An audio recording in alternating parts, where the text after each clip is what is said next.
Hello students, welcome to this new video of Super 30 questions from electromagnetic induction. Already I have uploaded the question, but in this particular series I am going to also show you the question that I am going to solve. So let us start with question number 1 straight away. Have a look at the first question. The first question is an alternating voltage EMF दिलाय बघा. What is the EMF given? 200 root 2 sine 100 t. This is alternating EMF given is connected to capacitor of capacitance 1 microfarad. Simple question है, what is the reading of ammeter? आता एक लक्षात ठेवा, ammeter जो असतो ना, दोन प्रकारचे ammeter असतात. एक DC ammeter असतो, एक AC ammeter असतो. इथे क्वेश्चन मध्ये तुम्हाला मेंशन नाही केले कुठला ammeter आहे, बट कॉमन सेन्स आहे की जर ऑल्टरनेटिंग सप्लाय असेल तर AC ॲम्मीटरच कनेक्टेड आहे, जो ॲम्मीटर ऑल्टरनेटिंग करंट मोजू शकतो. आता असा ॲम्मीटर जो असतो which can measure alternating current, तर तो कुठला करंट मोजतो, तर तो लक्षात ठेवा, ammeter always measures RMS current. Very important, RMS करंटच मोजू शकतो तो. So how will you find RMS current? तर कॅपॅसिटरला जर काही आपण कनेक्ट केला सप्लाय कॅपॅसिटरला, तर when you connect EMF alternating EMF to capacitor E0 sine omega t to capacitor, तर ह्याच्यातला करंट कसा फाइंड करायचा, तर current is ERMS by resistance. आता रेझिस्टन्स तर नसतो कॅपॅसिटरला, त्याला रिॲक्टन्स असतो XC, आणि जर XCचा फॉर्म्युला मी पुट केला तर किती येईल? ERMS upon 1 upon omega C. So omega C will go up, omega C ERMS. This will be our answer for IRMS which will be the ammeter का reading. Just put the values. Omega किती दिसतोय? 100. C किती दिसतोय? 1 micro म्हणजे 10⁻⁻⁶. आणि what is ERMS? तर ERMS हा E0 आहे. या E0 मधनं √2 डिवाइड केला तर you will only get 200. So 1 2 3 4 zeros मधले मी 3 झिरो कॅन्सल करतो, 3 झिरो, तर हा 10⁻⁻⁶ will become 10⁻⁻3. So answer is 20 milli ampere. Option is delta for question number 1. Okay, so let's have a look at question number 2. Question number 2 बघा. An ideal transformer converts 220 volt AC to 3.3 kilovolt AC and clearly transformer मध्ये एकच formula आहे. Ideal असेल जर काही transformer, तर ideal ट्रान्सफॉर्मरसाठी what is the formula? ES by EP is equal to NS by NP is equal to IP by IS. हा formula आहे. आणि गिवन काय आहे? Input, if the input voltage is 220 volt, मतलब प्राइमरी का voltage अगर 220 volt है तो सेकेंडरी का वोल्टेज कितना है? 3.3 किलो वोल्ट, मतलब 3300 वोल्ट. ये LHS पूरा दे दिया है. Is equal to secondary turns upon primary turns is given 600 is equal to IP by IS. Question is what is IS? You cannot find IS obviously because तीन unknown से थे, कसं फाइंड करना? सो IS काढण्यासाठी one more condition is given, that is power. आता power किती दिले बघा? 4.4 किलोवॅट. तुम्ही म्हणाल सर इनपुट आहे का आउटपुट आहे? पॉवर आयडियल ट्रान्सफॉर्मरला इनपुट आउटपुट सेम असतो. सो इनपुट पॉवर आहे असं अज्युम करतो. का इनपुट अज्युम करतो? Because input power is input current into input voltage, बरोबर? Input current into input voltage. आणि मी ह्याला आउटपुट पण अज्युम करू शकतो बिकॉज इनपुट आणि आउटपुट इज सेम. आउटपुट पण एवढंच आहे ना, which is output current into output voltage. Output current output voltage is equal to input current input voltage. आपल्याला क्वेश्चन काय आहे? Find the current in secondary coil. सगळं दिलं आहे बघा. 4.4 किलोवॅट इक्वल्स टू IS काढायचा आहे. व्हॉट इज सेकंडरीचा वोल्टेज? सेकंडरीचा voltage is 3.3 kilo volt. Kilo गेला, watt by volt is current. 3.3 खाली जाणार. What is 4.4 upon 3.3? 4/3 ampere. So असा मॅच होणारा ऑप्शन आहे beta. This is the answer for question number 2. Right. हा झाल्यावरती let's have a look at question number 3. Third question बघा. Question number 3 बघा. In LCR सिरीजमध्ये लावलेत. Resistance is 18 ohm. रेझिस्टन्स दिला 18 ओहम आणि इम्पिडन्स इज 33 ओहम. दोघांमध्ये डिफरन्स आहे काय? रेझिस्टन्स 18 ओहम आहे, इम्पिडन्स Z असतो 33 ओहम आहे, रेझिस्टन्स 18 ओहम आहे, करेक्ट. आणि voltage applied across the circuit is 220 volt. Voltage applied is 220 volt. Then question is what is the true power? तुम्हाला आठवतंय का रे ट्रू पॉवर काय असतं, अपॅरंट पॉवर काय असतं? ट्रू पॉवर आणि अपॅरंट पॉवर काय असतं बघा. अपॅरंट पॉवर असतं VRMS IRMS, simply current into voltage power. हे तर आपण DC मध्ये शिकलो आहे, बट AC मध्ये आल्यावर कळतं अरे true power is not VRMS IRMS, it is VRMS IRMS into cos phi. आपल्याला ट्रू पॉवर काढायची. VRMS दिला आहे का? येस 220 दिला आहे. IRMS काढता येईल का? येस काढता येईल, कारण की Z आणि V दोन्ही दिला आहे. सो IRMS काय येईल रे? VRMS upon Z. बरोबर. VRMS अपॉन Z करून बघा काय येईल. VRMS अपॉन Z येईल 220 अपॉन 33. 11 3 जा 11, 20 जा 20/3 आहे म्हणजे करंट 20/3. कळालं कसं काढला IRMS? IRMSचा formula VRMS by Z. Voltage by resistance, इथे रेझिस्टन्स नाही इम्पिडन्स असतो. व्होल्टेज मिळाला, दिला होता, करंट कॅल्क्युलेट केला मी. What is cos phi? तर कॉस फाय तुम्हाला आठवत असेल तर कॉस फाय R/Z असतो. हा ट्रायंगल असतो तो ZR XL - XC. Cos phi काय असतो? R/Z. सो R/Z किती? R 18, Z 33. झालं ना. आता काय सॉल्व करायचं आहे? 6 जा 11 3 जा 11 20 जा 20 जा 400 इंटू 6 कशाला करायचं? ह्याला into 2. 400 into 2 is 800. 800 watt is the answer. Option delta is the correct choice for question number 3. Let's have a look at next question. तुम्ही वाचा क्वेश्चन. अरे हा थिअरॉटिकल क्वेश्चन आहे. क्वेश्चन बघा काय थिअरॉटिकल आहे. Out of the following parallel रेझोनन्सला काय कंडिशन आहे? तुम्हाला आठवत असेल सिरीज आणि पॅरलल दोन रेझोनन्स असतात, बरोबर. सिरीज रेझोनन्समध्ये काय होतं? सिरीज रेझोनन्समध्ये Z मिनिमम होऊन जातो, इक्वल टू R होतो. आणि Z मिनिमम झाला की करंट मॅक्सिमम होऊन जातो. सो याचा Zचा ग्राफ असा येतो काय? Zचा ग्राफ सिरीजला असा येतो, मिनिमम खाली जातो, आणि करंटचा ग्राफ त्याच उलटा मॅक्सिमम जातो. बट हाच पॅरललला एक्झॅक्टली उलट्या होऊन जातात गोष्टी. Z कारण की मॅक्सिमम होऊन जातो, इन्फिनिटी बनतो Z, आणि करंटचा ग्राफ कसा येईल? करंटचा मिनिमम येईल ग्राफ. सो ह्या पर्टिक्युलर क्वेश्चनमध्ये क्वेश्चन काय आहे? पॅरललचा ग्राफ कसा येईल, पॅरलल रेझोनन्सचा ग्राफ कसा येईल? तर ऑब्व्हियसली करंट कमीत कमी असला पाहिजे, इम्पेडन्स मॅक्सिमम असला पाहिजे. इम्पेडन्स मॅक्सिमम नाही आहे, करंट मिनिमम दिसतोय मला. Option delta will be the correct choice for question number 4. Clear. Theoretical question होता. Have a look at question number 5. पुढचा क्वेश्चन बघा. हा JEE मेन्सला क्वेश्चन विचारला आहे. Have a look at question number 5.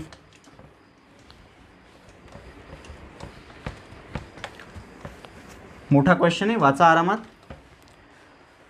Question असा आहे, a power transmission line feeds input at 2300 volt.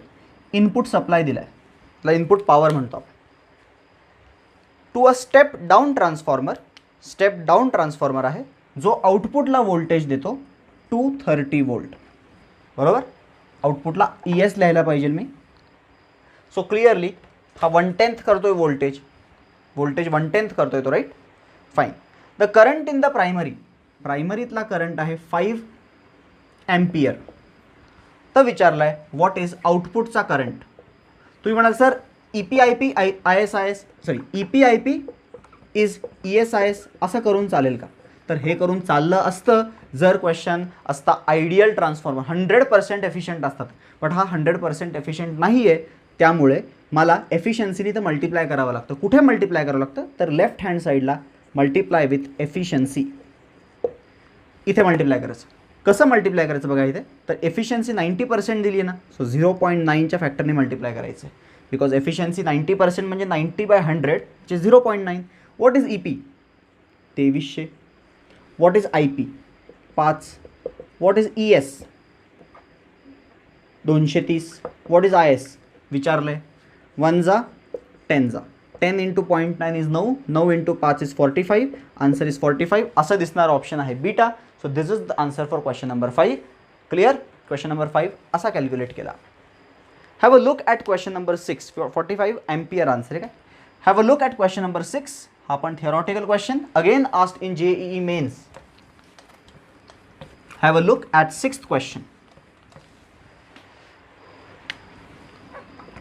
A coil of cross-sectional area A having n turns placed in magnetic field B when rotated with angular velocity omega, what is the maximum EMF induced in the coil? Okay, question एकदम simple आहे. State board लेवलच्या टेक्स्टबुकपेक्षाही सोपा प्रश्न आहे हा. काय विचारलं आहे की जर एक कॉईल ज्याचा एरिया आहे ए, नंबर ऑफ टर्न्स आहेत एन, मॅग्नेटिक फील्डमध्ये ठेवला आहे काय मॅग्नेटिक फील्ड बी, आणि फिरवला आहे त्याला अँग्युलर वेलॉसिटी ओमेगाने, तर what will be the maximum EMF induced. हे शिकलोय आपण AC जनरेशनमध्ये, आठवतंय का? E equals to E naught sine omega t असा फॉर्म्युला कसा बनला होता, तर E नॉटचा आन्सर NBA ओमेगा असं होतं. तेच तर विचारलंय what is the peak EMF. So answer काय येईल NBA ओमेगा. दिसणारा ऑप्शन सी आहे. So answer is C for question number 6. Straightforward question. Okay, so तुम्हाला फॉर्म्युला तर पाठच पाहिजे, स्ट्रेट अवे क्वेश्चन्स विचारू शकतात. क्वेश्चन नंबर 7 बघा. Have a look at question number 7. 7th question बघा.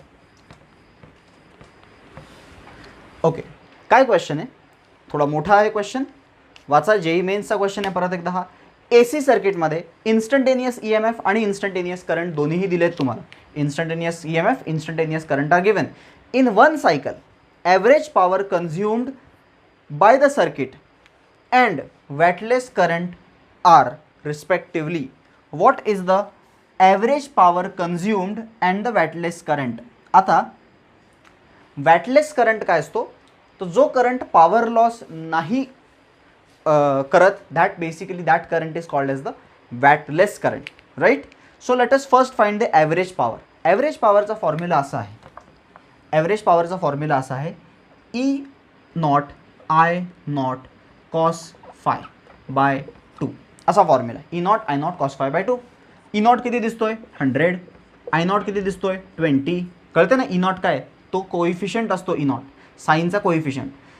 I नॉट 20, कॉस अँगल किती आहे दोघांमध्ये डिफरन्स 45 डिग्री आहे, पाय बाय 4 म्हणजे डिवायडेड बाय 2. डिवायडेड बाय 2 केलं तर 10. सो आन्सर काय येईल 1000 बाय रूट 2. 1000 बाय रूट 2 हा झाला ॲव्हरेज पॉवर. आणि 1000 बाय रूट 2 वाला ऑप्शन कुठला आहे, तर एकच ऑप्शन आहे 1000 बाय रूट 2 मध्ये. That is answer C for question number 7. Okay, पुढचा पॉईंट काढायची गरजच नाही आहे की वॅटलेस करंट काय असेल. आता वॅटलेस करंट तो असेल की जो इंडक्टरमधनं, म्हणजे बेसिकली इंडक्टर पॉवर लॉस नाही करत ना. कुठला सर्किट आहे हा सर्किट दिला आहे का, कुठला आहे सर्किट हा. So circuit is not mention की तो LC आहे, सॉरी तो LR आहे का RC आहे, कुठल्या टाईपचा सर्किट आहे, LCR सर्किट आहे का काय आहे, it is not mention. So wattless current, basically wattless करंटचा जो कॉन्सेप्ट आहे, it is the current which causes no power loss. जो पॉवर लॉस कॉज नाही करत अशा करंटला आपण वॅटलेस करंट म्हणतो, राईट. सो इथे वॅटलेस करंट काढायची गरज नाही. इनफॅक्ट तुम्हाला सिलेबसमध्ये पण नाही आहे वॅटलेस करंटचा कॉन्सेप्ट, सो मी इथे एक्सप्लेन नाही करत बसत. We will move to next question. Question number 8 बघा. Question number 8. क्वेश्चन नंबर 8 बघा तुम्ही. A boat is moving east. Boat आहे ही, टॉप व्ह्यू आहे बोटचं, ईस्टला चालली आहे बोट, ठीक आहे. आणि अर्थची मॅग्नेटिक फील्ड ड्यू नॉर्थ, अशी आडवी नॉर्थकडे जाणारी अर्थ्स मॅग्नेटिक फील्ड, ती किती आहे earth's magnetic field 5 × 10⁻⁻5 magnetic field आहे अर्थची. आणि बेस्ट नाही पाहिजे ते, the boat carries vertical aerial 2 metre long. म्हणजे या बोटमध्ये, बोट अशी चालली आहे ना, तर असा व्हर्टिकल अँटिना आहे. म्हणजे या फिगरमध्ये आपण वरतून बघतोय ना, तर तो अँटिना दिसणार नाही, तो डॉट दिसेल, डॉट तो असा ॲक्च्युली बाहेर येतोय. आणि तो बाहेर येणारा अँटिना जशी बोट पुढे पुढे जाईल, तर तो काय करेल, बोट पुढे जाईल तर तो हा व्हर्टिकल अँटिना ह्या लाईन्सला कट करत जाईल, मॅग्नेटिक लाईन्सला कट करत जाईल. सो कुठल्याही मॅग्नेटिक फील्डमध्ये एखादा रॉड वेलॉसिटी व्हीनी मूव्ह होत असेल तर त्याच्यामध्ये EMF इंड्यूस होतो, जो असतो BLV. हे आपण शिकलो आहे बोर्ड्समध्येच. किती फील्डला कट करतोय तो कट करतोय 5 × 10⁻⁵ फील्डला. किती आहे त्याची लेंथ दिली आहे 2 मीटर. आणि किती आहे त्याची स्पीड दिली 1.5 मीटर. 1.5 × 2 3, 3 × 5 15 × 10⁻⁵ म्हणजे 0.15 मिली वोल्ट. 0.15 मिली वोल्ट असं कुठलं ऑप्शन आहे, तर ते आहे option C. Option C is the right answer for question number 8. Let's move to question number 9. 9वा क्वेश्चन बघा. 9th question. मी थोडं फास्ट सॉल्व करतोय क्वेश्चन्स. ऑलरेडी तुम्हाला खूप टाइम दिला हा प्रश्न सॉल्व करायला मी. क्वेश्चन बघा. The phase difference between current and EMF is 90 degree π/2. Then which of the following can not constitute the current. कुठला सर्किट पॉसिबल नाही, ठीक आहे. कुठला सर्किट इम्पॉसिबल आहे जर करंट आणि EMF 90 डिग्रीच्या फेजमध्ये. तर पहिला बघा, R आणि L पॉसिबल आहे का. तर करंट इथे असेल ना, तर R काय करतो, R इकडे नेतो EMFला. करंट आणि EMF are in phase, resistor असेल तर EL 90 डिग्रीने पुढे घेतो, सो रिझल्टंटमध्ये येईल ना. So phase cannot be 90 degree, 90 degree नसू शकतो. सो RL पॉसिबल नाही.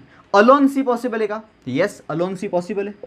करंट अलोन सी मागे घेईल 90 डिग्री. अलोन एल पॉसिबल का? येस, अलोन एल पण पॉसिबल आहे 90 डिग्री पुढे. आणि LC नुसता पॉसिबल आहे का? येस, LC पण पॉसिबल आहे. एल आणि सी मायनस केल्यावरती कोणीतरी मोठा असेल ना, सो तरी पण डिरेक्शन 90 खाली किंवा 90 वरतीच येणार आहे. सो फेज डिफरन्स 90च राहणार आहे. सो फेज डिफरन्स 90 सोडून कोण बनवू शकतो? तर रेझिस्टर असेल तर प्रॉब्लेम होणार आहे. रेझिस्टर असेल तरच तो EMF लीड लेस दॅन 90 करेल. किंवा क्लिअर आहे ना, रेझिस्टर आल्यामुळेच प्रॉब्लेम झाला आहे. सो रेझिस्टर असला की it cannot be 90 degree. So answer is A. Answer A आहे. बेसिकली तुम्हाला मी असं पण सांगतो की असं आपण दुसऱ्या वेनी पण बघूया. क्वेश्चन काय दिलं आहे की फेज डिफरन्स 90 म्हणजे फाय 90 डिग्री, बरोबर ना, फाय 90 डिग्री. आणि फाय 90 डिग्री म्हणजे कॉस फाय 0 आहे, त्यामुळे पॉवर लॉस 0 आहे. आता रेझिस्टर सर्किटमध्ये असला तर पॉवर लॉस तर होणारच आहे. सो कुठला ह्याच्यातला पॉवर लॉस करत नाही? तर बी, सी आणि डी पॉवर लॉस नाही करत, ते बेसिकली एनर्जी इंटरचेंज करतात. ए आन्सर असलं पाहिजे त्याचं. ए म्हणजे रेझिस्टर असेल तर पॉवर लॉस होणार, म्हणजे अँगल 90 नसणार. So answer is A for this question. Let's move to next question. पुढचा क्वेश्चन आहे क्वेश्चन नंबर 10. क्वेश्चन नंबर 10 परत एकदा मेटल रॉडवाला क्वेश्चन. मॅग्नेटिक फील्डमध्ये रॉडला फिरवला असा प्रश्न आहे. हे असे प्रश्न आपण बोर्ड्समध्ये केलेच, आठवत आहेत का? ते स्पोकवाले 10 स्पोक पॅरललमध्ये असतात, सायकलवर फिरवले, तसे प्रश्न आहेत. सो तुम्हाला मी डायरेक्टली फॉर्म्युला सांगून देतो. एखादा रॉड मॅग्नेटिक फील्डला परपेंडिक्युलर जर रोटेट केला, ओके, जोरामध्ये रोटेट केला, असा रोटेट झाला तो, तर हाफ बी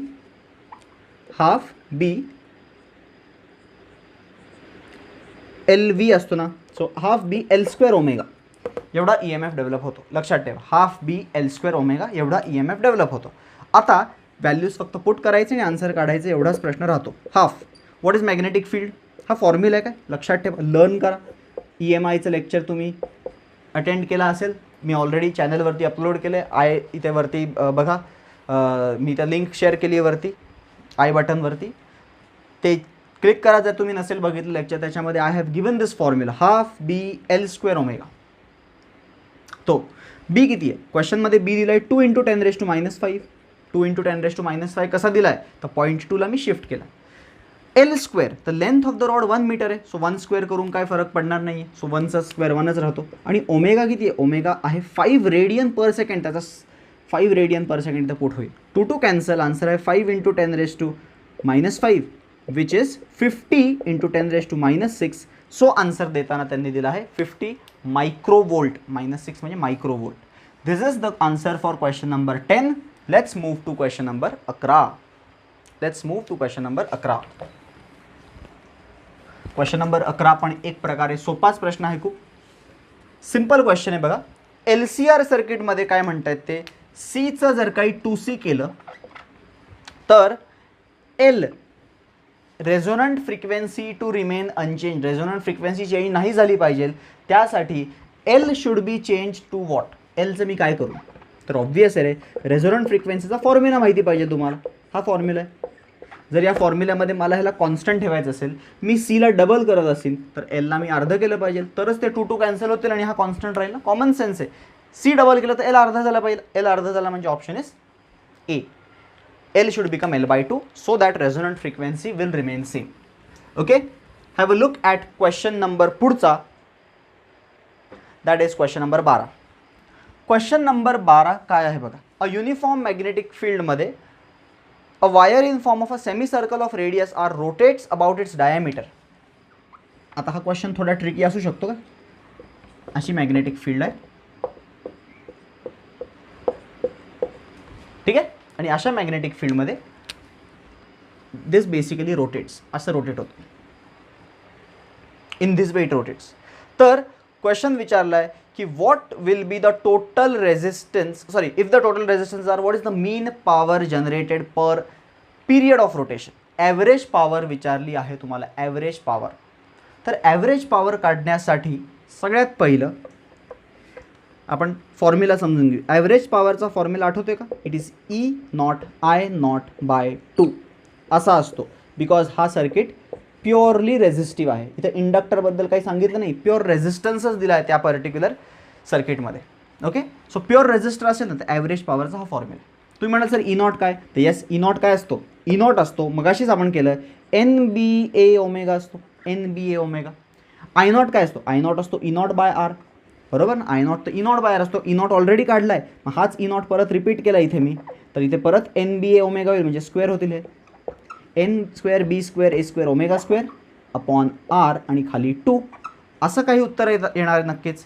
तर आता त्यांनी हा पर्टिक्युलर असा आन्सर दिसतंय का तुम्हाला, तर त्यांनी एरिया जो आहे ना, एरिया, हा एरिया तुम्हाला in terms of pi R square दिला आहे, रेडियस आर दिला आहे. सो एरिया काय होईल, एरिया होईल पाय R square by 2. Pi R square by 2चा स्क्वेअर केला जर काही तुम्ही स्क्वेअर केला तर काय येईल answer, N square B square pi square R raise to 4 omega square upon हा 2चा स्क्वेअर 4 आणि हा 2 8R. असं काही ऑप्शन दिसत असेल तर ते तुम्ही टिक करू शकता. तसं आन्सर ए नाही बी आन्सर दिसते, कारण की इथं नंबर ऑफ टर्न्स 1च आहेत. सो नंबर ऑफ टर्न्स 1 राहिले तर this answer can basically be written as B pi R square ओमेगाचा होल स्क्वेअर हा अख्खा upon 8R. Option is beta. This is how you can solve this question. हा जेईचा question होता, slightly difficult आहे समजण्यासाठी, बट सॉल्व करता येतो स्टेट बोर्डच्या नॉलेजवरती. काय विचारलेलं आपण केलं हे ए सी जनरेशनसाठी. ए सी जनरेशनमध्ये बघितलं आपण की ई नॉट काय असतो, NBA ओमेगा, तोच टाकला मी फॉर्म्युला. आय नॉट कसा काढला, E nought by resistance, because purely resistive दिला आहे, आणि ॲव्हरेज पॉवरचा फॉर्म्युला प्युअरली रेझिस्टिव्ह सर्किटसाठी हा आहे. Clear. So this is how you solve 12th question. Let's move to question number 13. Let's move to question number 13. वाचा रे, मोठा क्वेश्चन आहे. A coil having n turns and resistance R ohm is connected to galvanometer of resistance 4R ohm. This combination is moved in time t from magnetic field W1 to magnetic field W2 Weber. Time t मध्ये move केलं त्याला. So what is induced current. पहिलं तर W1 to W2 move केलं ना, त्यामुळे flux change झाला. किती फ्लक्स चेंज झाला, फायनल मायनस इनिशियल. चला, final minus initial change in flux किती टाईममध्ये झालं, टाईम टी मध्ये झालं. एवढा फ्लक्स चेंज झाला म्हणजे एवढा काय डेव्हलप झाला, एवढा EMF डेव्हलप झाला. तुम्ही म्हणाल सर मायनस साईन पुट करायची का, येस नेगेटिव्ह साईन असती, बट नेगेटिव्ह साईनचं नंतर बघू आपण. आपल्याला विचारलं की व्हॉट विल बी करंट, आणि करंटचा फॉर्म्युला असतो EMF upon total resistance of the circuit. सर्किटचा टोटल रेझिस्टन्स काय आहे, तर सर्किटचा टोटल रेझिस्टन्स आहे R is the resistance of the coil, 4R is the resistance of galvanometer. So ती कॉईल आणि गॅल्व्हॅनोमीटर मिळून 5R आहे. सो टोटल रेझिस्टन्सने डिवाइड केलं पाहिजे मी. W2 minus W1 upon 5R आणि T will basically give you current. असे option match होणारे एकच आहे, आणि विथ अ नेगेटिव्ह साईन त्याची व्हॅल्यू आहे. नेगेटिव्ह साईन त्यांनी का दिली आहे, बिकॉज मायनस d∅dt असतं ना, म्हणून. So option beta will be the correct choice. Sorry, option C will be the correct choice. या केसमध्ये आपण नंबर ऑफ टर्न्स कुठे अज्युम नाही केलेत. Yes, number of turns assume करायची गरज पडणार आहे. कसं गरज पडेल नंबर ऑफ टर्न्स अज्युम करायची, बिकॉज हे जेव्हा फ्लक्स चेंज होईल ना रे, हा फ्लक्स तर एका टर्नसाठी चेंज होईल. जर n टर्न्स असतील ना तर फ्लक्स n टाइम्स मल्टिप्लाय होईल, flux will become n times. So answer काय येईल, आन्सर बीटा येईल, n times W2 minus W1 upon 5RT. This is the correct answer. n वरती मल्टिप्लाय होईल काय, बिकॉज जेवढे जास्त टर्न्स तेवढा जास्त फ्लक्स एंगेज होतो त्या कॉईल बरोबर. So this will be the answer. Again JEE mains question होता हा. Answer is beta for this question. Okay, so let's have a look at question number 14 now. 14th question बघा. LCR series LCRमध्ये voltage across each component R, L आणि C च्या across 50 volt आहे. Then what is the voltage across L आणि C मिळून. आता एक लक्षात ठेवा, EL, EC आणि ER तिघांवरचा वोल्टेज 50 वोल्ट आहे. पण फेझरमध्ये जर काही बघितलं तर ER, EL आणि EC असं असतं. सो EL आणि EC एकमेकांना बेसिकली कॅन्सल करतात. हे रेझोनंट सर्किटची कंडिशन आहे. सो EL आणि ECचा मिळून वोल्टेज किती असेल तर 0. ऑप्शन आहे असं 0. तर येस, आन्सर इज डेल्टा, कारण की तिन्ही वोल्टेज जेव्हा इक्वल असतात त्यावेळेस हे दोघं तर एकमेकांना अपोज करतात फेजमध्ये. सो नेट ह्यांचा EL मायनस EC येईल, आणि EL मायनस EC 0 असेल ना net voltage. So answer is 0 volt. This is how you solve 14th question. Let's have a look at question number 15. थिओरॉटिकल आहे, रीड करा, आन्सर सांगा काय येईल. The core of transformer is laminated. का laminate करतो आपण? तर एडी करंट्स रिड्यूस करण्यासाठी ना. तर आन्सर आहे to reduce the energy losses due to eddy currents. Option is A. Next question, when the current changes from 2 ampere to -2 ampere in 0.05 second, EMF of 8 volt is induced. What is self inductance? Simple question. E equals to L di by dt असा solve करायचं आहे. EMF 8 induce होतोय ज्यावेळेस current -2 चा 2 होतोय, म्हणजे change किती होतोय? 4 होतोय ना. चेंज 4 कसं झालं कळालं का? -2 चा 2 झाला किंवा 2 चा -2 झाला, म्हणजे फायनल मायनस इनिशियल -4 झाला. इथे मायनस साईन असते, that's why it will become positive. किती टाईममध्ये होतोय? 0.05 सेकंड्समध्ये होतोय तो. सो जर तुम्ही हे कॅन्सल केलं, 4 2 जा आणि हा क्रॉस मल्टिप्लाय केला, तर L will be 2 × 0.05. Answer is 0.1 henry असतं त्याचं unit. So answer is 0.1 henry. Option is delta. This is how you solve the 16th one. Let's have a look at question number 17. Once again transformer. ट्रान्सफॉर्मरचा तर formula based questions असतात. ट्रान्सफॉर्मरचा दिसला की समजून जायचं easy question. काही नाही त्याच्यामध्ये, एकच फॉर्म्युला आहे. काय formula?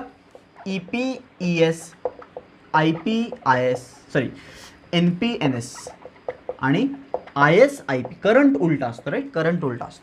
So in transformer number of turns in primary 140 आणि सेकंडरी 280. Primary 140, 280 secondary. आता काय म्हणतात, प्रायमरीमध्ये जर मी करंट 4 एम्पियर सोडला, प्रायमरीमध्ये करंट 4 एम्पियर सोडला, तर सेकंडरीमध्ये करंट किती असेल? बघा, हे अर्ध आहे ना, हे अर्ध आहे, तर हे पण अर्ध झालं पाहिजे. सो सेकंडरीमध्ये करंट 2 एम्पियर सोडला पाहिजे. सेकंडरीमध्ये करंट 2 एम्पियर. एवढा सोपा question. Answer is 2 ampere. Beta answer आहे ह्याचं.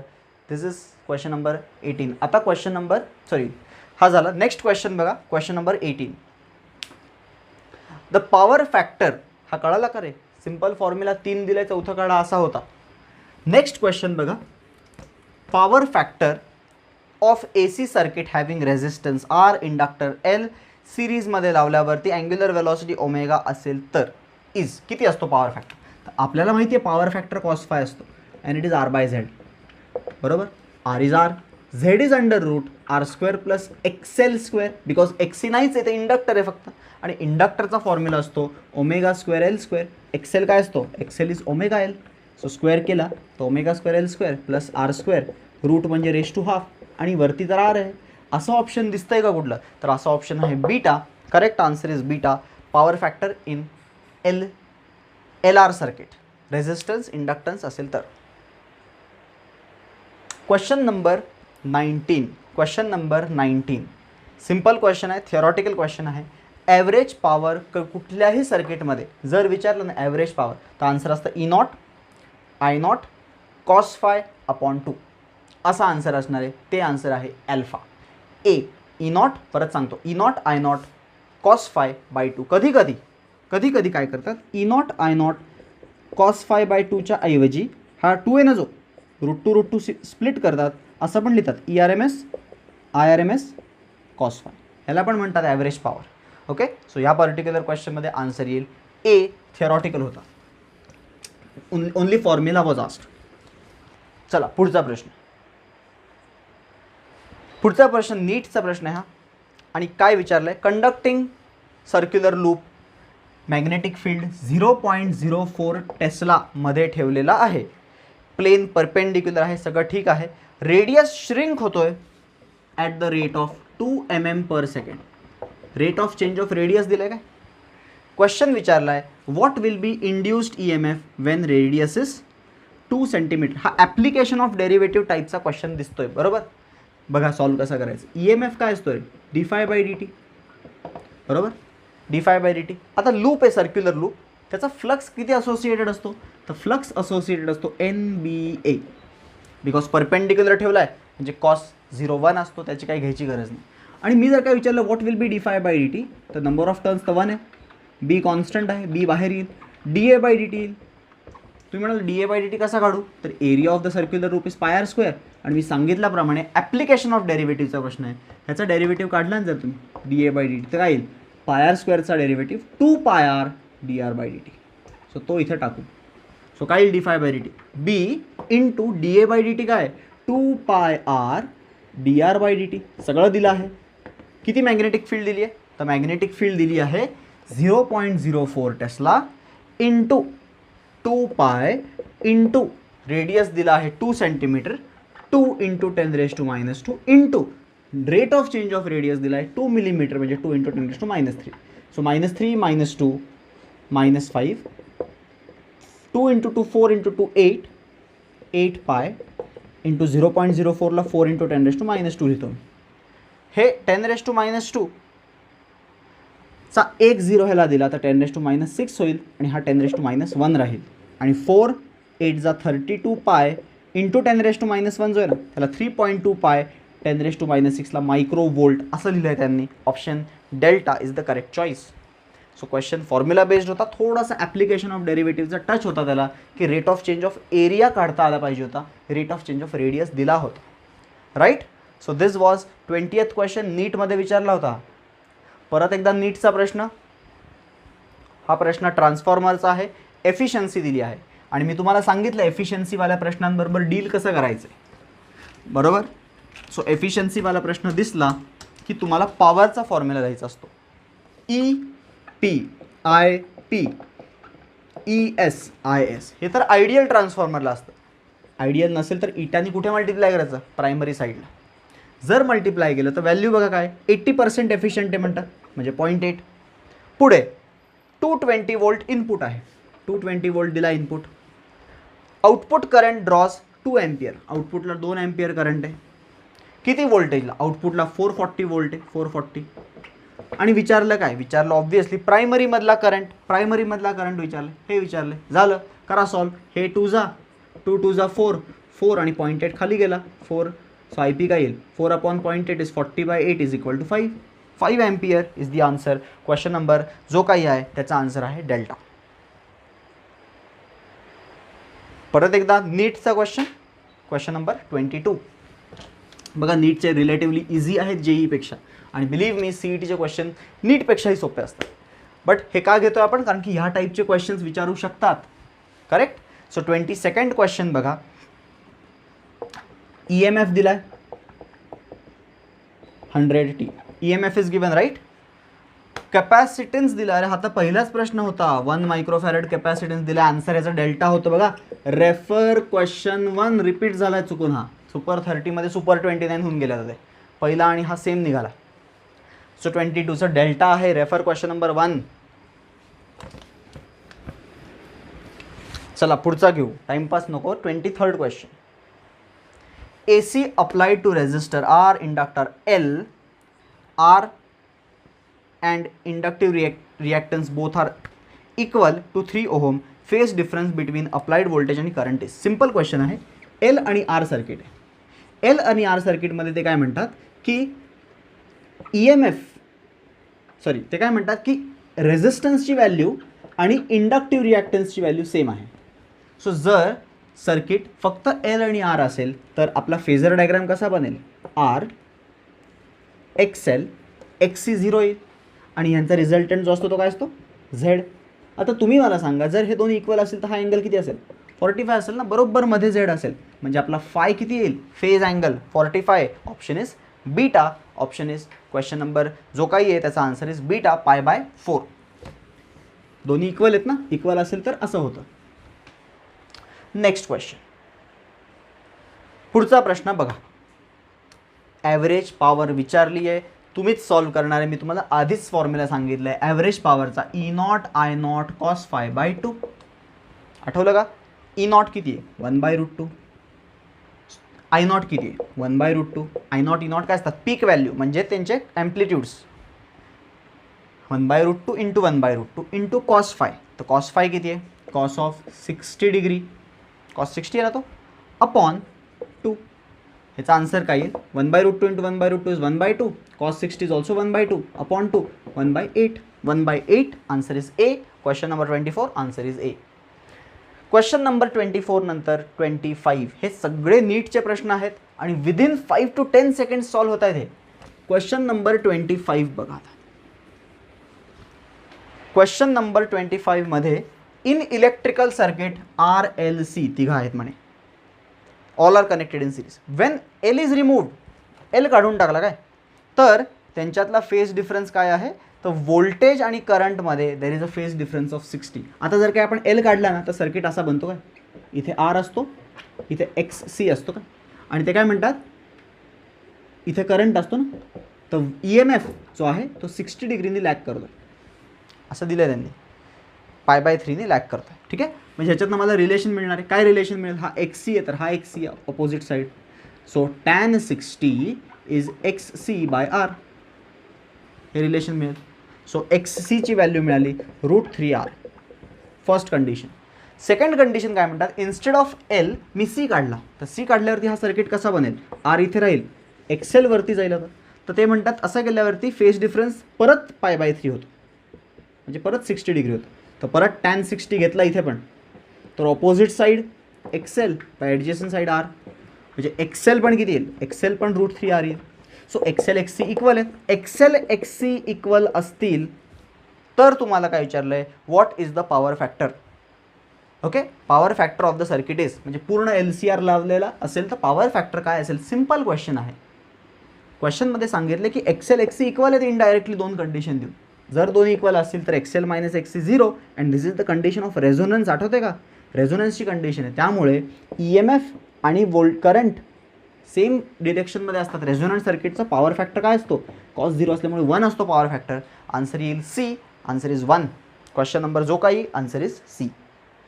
क्वेश्चन नंबर 26, हा टेक्स्टबुकमध्ये असा प्रश्न होता ऑलरेडी. काय 26 क्वेश्चन बघा.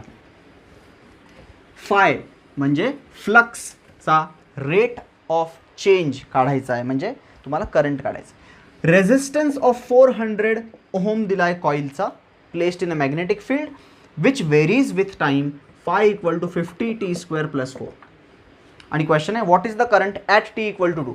सो मी पहिलं तर d∅dt काढतो. काय येईल d∅dt, 100t + 0 म्हणजे 100t, आणि at t equal to 2 second टाकलं इथे मी, तर 200 येईल ना, d∅dt 200 व्होल्ट येईल. ई एम एफ मिळालं तुम्हाला, आणि E M F by resistance is current. So 200, current किती येईल 200, E M F upon resistance 400, 200/400 is 0.5. Option is A for question number 26. आले आता सी ई टीचे प्रश्न बघा. क्वेश्चन नंबर 26 नंतर क्वेश्चन नंबर 27, बिलकुल टफ नाही आहे. क्वेश्चन नंबर 27 काय क्वेश्चन आहे, resistor R draws power P when connected across a alternating source. So जर आपण एक ऑल्टरनेटिंग सोर्सच्या अक्रॉस रेझिस्टर लावला ना, तर इट ड्रॉस पॉवर पी, आणि पॉवरचा फॉर्म्युला सगळ्यांना माहिती आहे, it is v²/r. Correct, clear. आता if inductor is now placed in series with this, ह्याच्याबरोबर मी जर काही आर बरोबर एक इंडक्टर ठेवला, same power source, same voltage source, okay, then impedance becomes Z. आता इम्पिडन्स झेड झाला. आता पॉवर काय असेल, तर आता पॉवर असेल v²/z, बरोबर ना, v²/z. पण त्यांनी आन्सर न्यू पॉवर, का हिला न्यू पॉवर म्हणून, new power will be v²/z. But मला समहाऊ या पी मध्ये आन्सर त्यांना दिलं आहे. सो मला इथं झेडच्या जागी, झेड राहू द्यात, v²च्या जागी मला v नको आहे, v²च्या जागी what I can put pr. So pr/z. So answer काय येईल, option will be beta. Option will be beta. एक मिनिट, न्यू पॉवर एकदा नीट चेक करा बघा, लगेच घाईमध्ये केलं की असा आन्सर येतं आहे. आपण थोडं नीट बघू ह्याच्यामध्ये. न्यू पॉवर काय असेल, तर न्यू पॉवर जेव्हा जेव्हा LCR सर्किट असतो ना, तेव्हा v²/r will not work, v²/z will not work. ही तर अपॅरेंट पॉवर झाली, इंटू पॉवर फॅक्टर करावा लागतो, इंटू पॉवर फॅक्टर. इथे पॉवर फॅक्टर का नाही केला रे, बिकॉज इथे पॉवर फॅक्टर जरी केला तरी अँगल 0 आहे, फाय 0 आहे ना, नुसता रेझिस्टर असल्यामुळे. सो इथं ट्रू पॉवर अपॅरेंट पॉवर सेम असतात रेझिस्टिव्ह सर्किटला. हा सर्किट रेझिस्टिव्ह नाही आहे, त्यामुळे इंटू cos phi करायची गरज आहे. सो v²ची व्हॅल्यू काय, pr/z. तसा ऑप्शन होता, बट ते आन्सर नाही आहे, कारण की cos phi is r/z. So answer काय येईल, p into r/z the whole square. असं ऑप्शन मॅच होत असेल तर ते डेल्टा आहे. सो इथे हा थोडासा विचार करा बघा, सी ई टीमध्ये इझी क्वेश्चन होता, थोडासा त्याला ट्विस्ट केलेला फक्त. Clear. So answer is delta for this particular question. Okay, हा आय गेस सी ई टीचा होता का, मला एकदा चेक करावं लागेल. हा बहुतेक नीटचाच होता, पण आन्सर त्याचं हे नेक्स्ट क्वेश्चन जो आहे that is again asked in NEET exam. Power factor is asked in this case. See what is the question, have a look at this question. Potential difference across R L C, R L आणि सीच्या अक्रॉसचे 80, 40 आणि 100 असे दिलेत.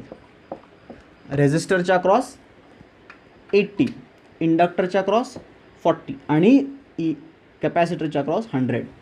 So obviously हे solve करता येतं. हे solve केल्यावरती काय येतं, हे 40 हे 100 म्हणजे इफेक्टिवली 60 झालं.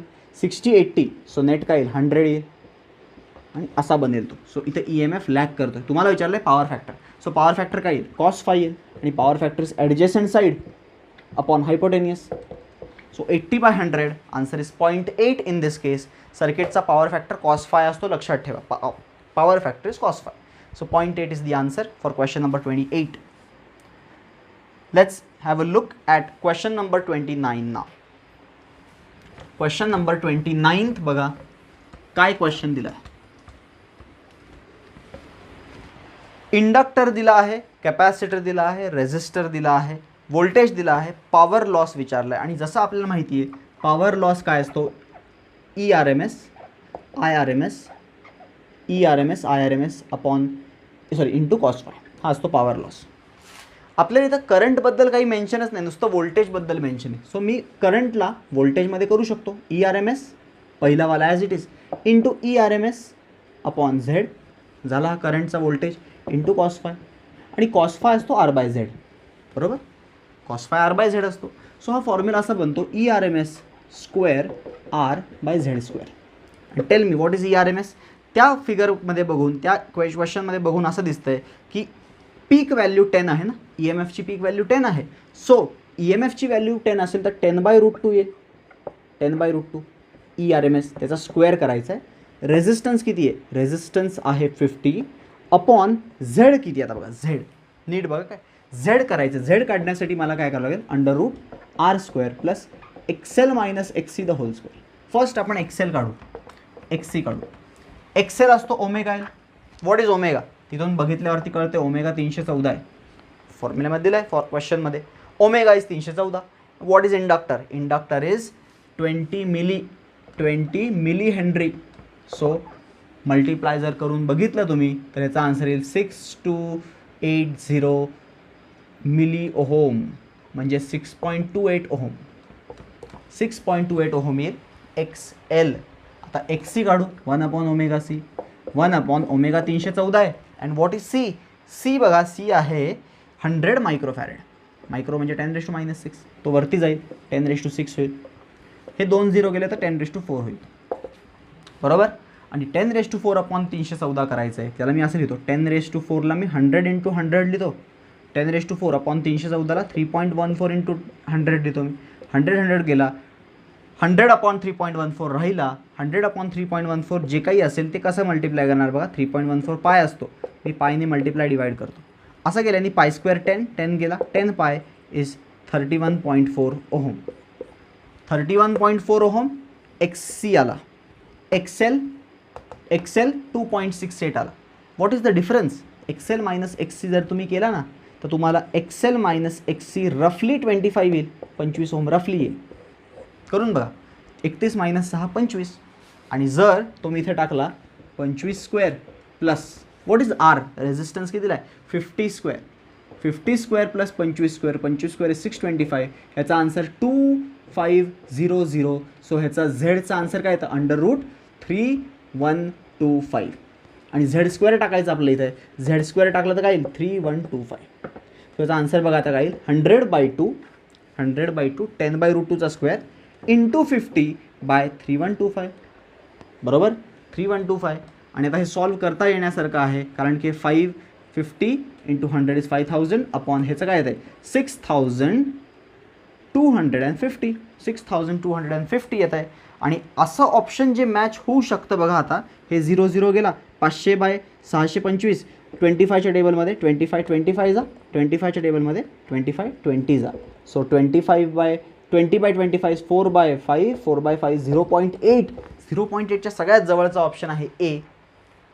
हा आन्सर आहे 29th क्वेश्चनचा. तुम्ही म्हणाल हा एवढा टफ क्वेश्चन, तर हा कॅल्क्युलेशन वाईज खूप टफ होता, कन्सेप्ट वाईज खूप इझी होता, एकच फॉर्म्युलावरती बेस्ड होता, ERMS IRMS कॉस फाय, सगळ्या गोष्टी दिलेल्या. ओनली डिफरन्स वॉज की तुम्हाला त्याच्या व्हॅल्यूज कॅल्क्युलेट करावे लागणार होत्या. सो हा बोर्डला आला पाहिजे होता असा प्रश्न होता, बट मी अप्रॉक्सिमेटली आन्सर काढलं आहे, त्याचं आन्सर इज ए.